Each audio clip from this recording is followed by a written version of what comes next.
chers collègues parlementaires, madame la directrice, cher Didier, monsieur le président du département, cher Francis et cher Christian, je veux dire à la fois le plaisir et un peu l'émotion qui est la mienne ici ce matin, parce que, un peu comme l'autre jour à Saint-Romar, j'ai été stagiaire quand j'étais élève maître dans cette classe. C'était Jean Costa qui était l'enseignant, avant qu'il ne devienne maire de cette commune.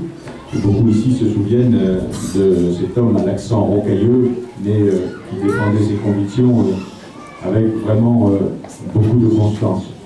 Et puis, dire aussi combien, à travers cette organisation territoriale, qui a été une des clés du développement de notre territoire, les regroupements pédagogiques qui ont commencé à naître dans les années 70 ont été compliqués à mettre en place. Nous en savons quelque chose, nous les enseignants. Et puis ensuite, la construction du territoire à travers une communauté de communes. Je suis heureux, cher Francis, d'avoir été le premier à créer une communauté de communes en Haute-Normandie, celle du canton de Saint-Saëns. Et je vois que ce travail que nous avons mis en œuvre collectivement, beaucoup sont encore en responsabilité. Les priorités que nous nous étions données, c'était point 1, l'accueil des scolaires, point 2, le développement économique, la zone du Coucheuil, mais aussi l'accueil des populations.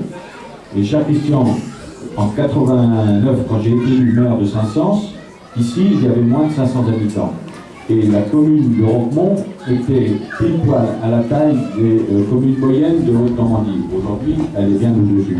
Ça veut dire que nous avons su, grâce à notre organisation territoriale et à la solidarité dont nous avons fait preuve les uns avec les autres, d'inverser la tendance.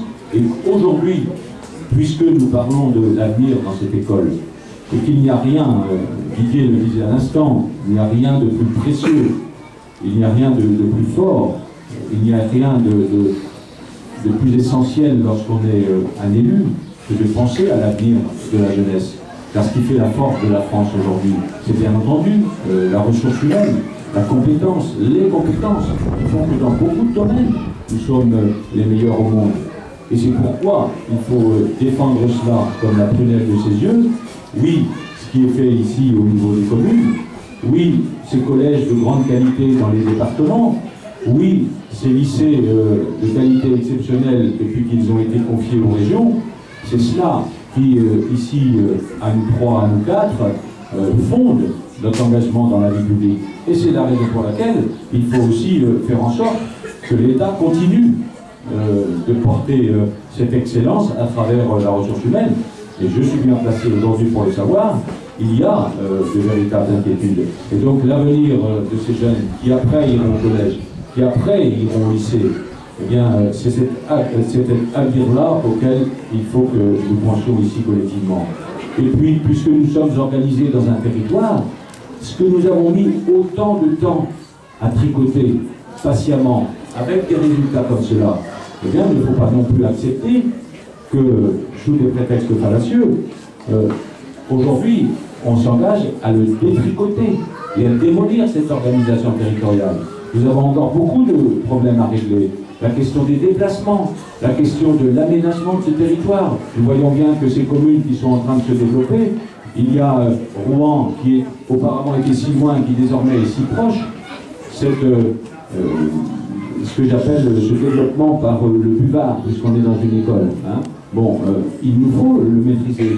À quel niveau veut-on que nos communes se développent? Comment vont-elles se développer? À travers évidemment des contraintes qui sont la maîtrise des sols, la question de l'aménagement des assainissements, de l'approvisionnement en eau, bref, beaucoup de questions qui se trouvent posées. Eh bien, il faut utiliser les structures qui existent et qui ont fait leur preuve, et non pas les démolir. Donc, véritablement, c'est à la fois, évidemment, un vrai message d'espoir de cette création et cette ouverture d'école aujourd'hui, mais en même temps, c'est aussi de dire que, eh bien, chacune et chacun, à partir de ses propres valeurs, à partir de ce que l'école lui a apporté, parce qu'au fond nous sommes aujourd'hui ce que nous-mêmes nous avons appris au cours de notre formation, et ensuite la façon dont nous avons continué à nous former tout au long de notre vie, eh bien de faire en sorte que les petites têtes blondes ou brunes qui sont là aujourd'hui, eh bien on leur donne cette liberté fondamentale qui est la capacité à apprendre, la capacité à faire en sorte que non seulement ils passent des jours et des années heureuses dans ces écoles, mais que surtout on y sème la graine qui fera que plus tard ce seront des femmes et des hommes heureux et capables de choisir leur propre destin, de s'émanciper pour faire que, oui, Roquemont, le territoire de ce canton, le département, la région de Normandie, la France et l'Europe soient des grandes puissances où il fera toujours bon vivre. C'est en tout cas, je suis sûr à tous, notre souhait plus cher.